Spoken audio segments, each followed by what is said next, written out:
Right. तो अभी तक हमने ये समझ लिया कि अकाउंटिंग क्या है, हम अकाउंटिंग की इंफॉर्मेशन क्यों बनाते हैं, who are the users of the accounting information, accounting करने के एडवांटेजेस क्या हैं, अकाउंटिंग करने के डिसएडवांटेजेस क्या हैं। ठीक है, इन सारे बेसिक पॉइंट्स को हम पहले अभी पिछले वीडियो में कवर कर चुके हैं।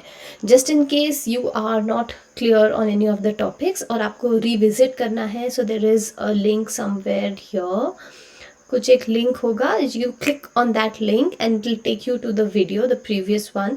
Just go through that video again and get your doubts clarified and then come back to this topic right away. Okay, तो अभी हम ये जानना चाहते हैं कि अकाउंटिंग कैसे की जाती है। Let's get into more of the practical aspect of it. Accounting के एक्चुअल अकाउंटिंग हम करके देखते हैं। ठीक है, तो जो हमारा नेक्स्ट टॉपिक आ रहा है that is the basic terms use in accounting. जो बेसिक टर्म्स हम अकाउंटिंग में यूज करते हैं, यानी कि it is the language of accounting.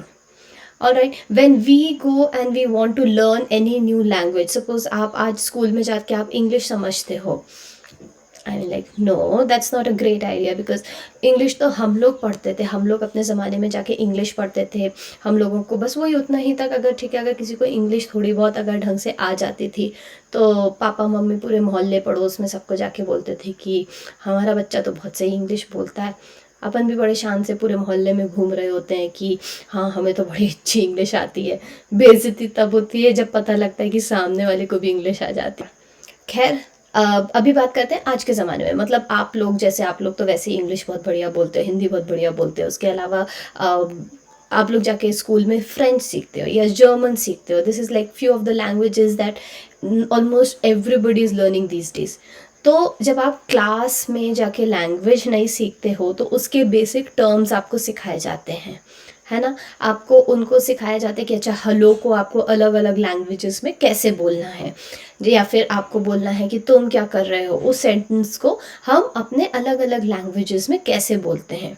Similarly हम जब अकाउंट्स की बात करते हैं, तो अगर हमको अकाउंट्स में आगे बढ़ना है, अगर हमको अकाउंट्स में आगे सीखना है कि उनके कैसे हमको अकाउंटिंग करनी है, अकाउंट्स के लिए हमको क्या क्या टर्मिनोलॉजीज यूज़ होती है, तो हमको अगर अकाउंट्स की भाषा सीखनी है then we have to learn these basic terms. Okay, and this is gonna be a long video, इसीलिए इसको मैंने दो हिस्सों में बांट ले रहे हैं। इसको अब I do a part 1 of it, I do a part 2 of it, because just that it gets a little easier for you also and for me as well.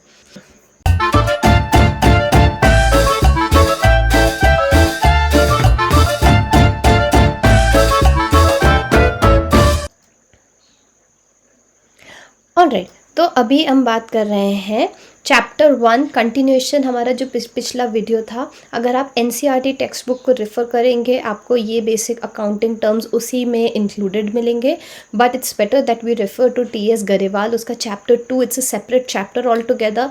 उसमें काफ़ी ज़्यादा और भी टर्म्स इन डिटेल समझाए गए हैं, and I take that as a base and I'll pick up all the terms that we basically used when we are doing accounting. Okay, so first concept is entity. Entity means a specifically identifiable business enterprise. Specifically identifiable business enterprise. So what is important here? Specifically identifiable मतलब जो business है, अगर ये मेरा business है, आज suppose मैं अक्षदा, मैं अपना एक बिज़नेस स्टार्ट करती हूँ, maybe I do an online cosmetics का business. Okay, so I just sell, okay ये मेरे लिपस्टिक्स हैं, okay so I have my makeup products और मैं उन मेकअप प्रोडक्ट्स को बेचती हूँ। ओके, सपोज़ मेरा लुक्स कॉस्मेटिक्स, ऑलराइट, तो ये मेरा बिज़नेस है।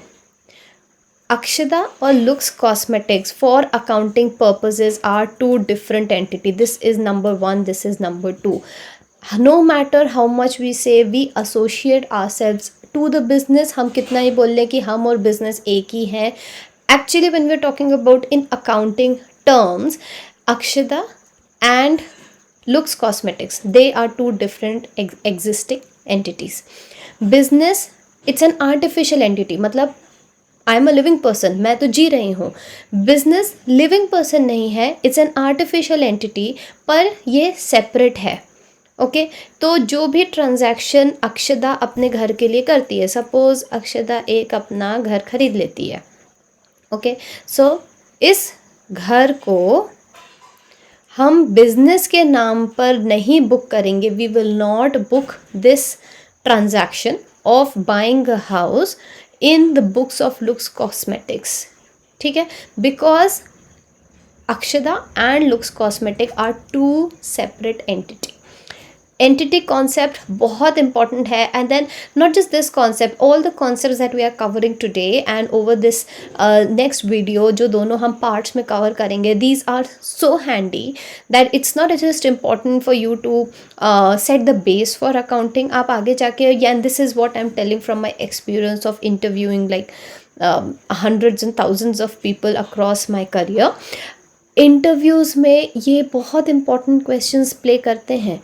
इट्स इम्पॉर्टेंट, हम कभी भी अगर व्हेन आई इंटरव्यू पीपल या फिर when I have been interviewed, मैं अगर अपने पिछले रोल्स में देखूं, जब मैंने अपना करियर स्टार्ट किया था, तो हमसे भी ये सारे सवाल किए जाते थे कि ये सारे टर्म्स क्या हैं, just to test our basic understanding, ठीक है। So it's important not just from cracking your class 11 class 12 आगे का आपका बेस बनाएगा, बट ऑल्सो हमको आगे ये बहुत ही प्रैक्टिकल क्वेश्चंस हैं, so it's important you get these concepts right.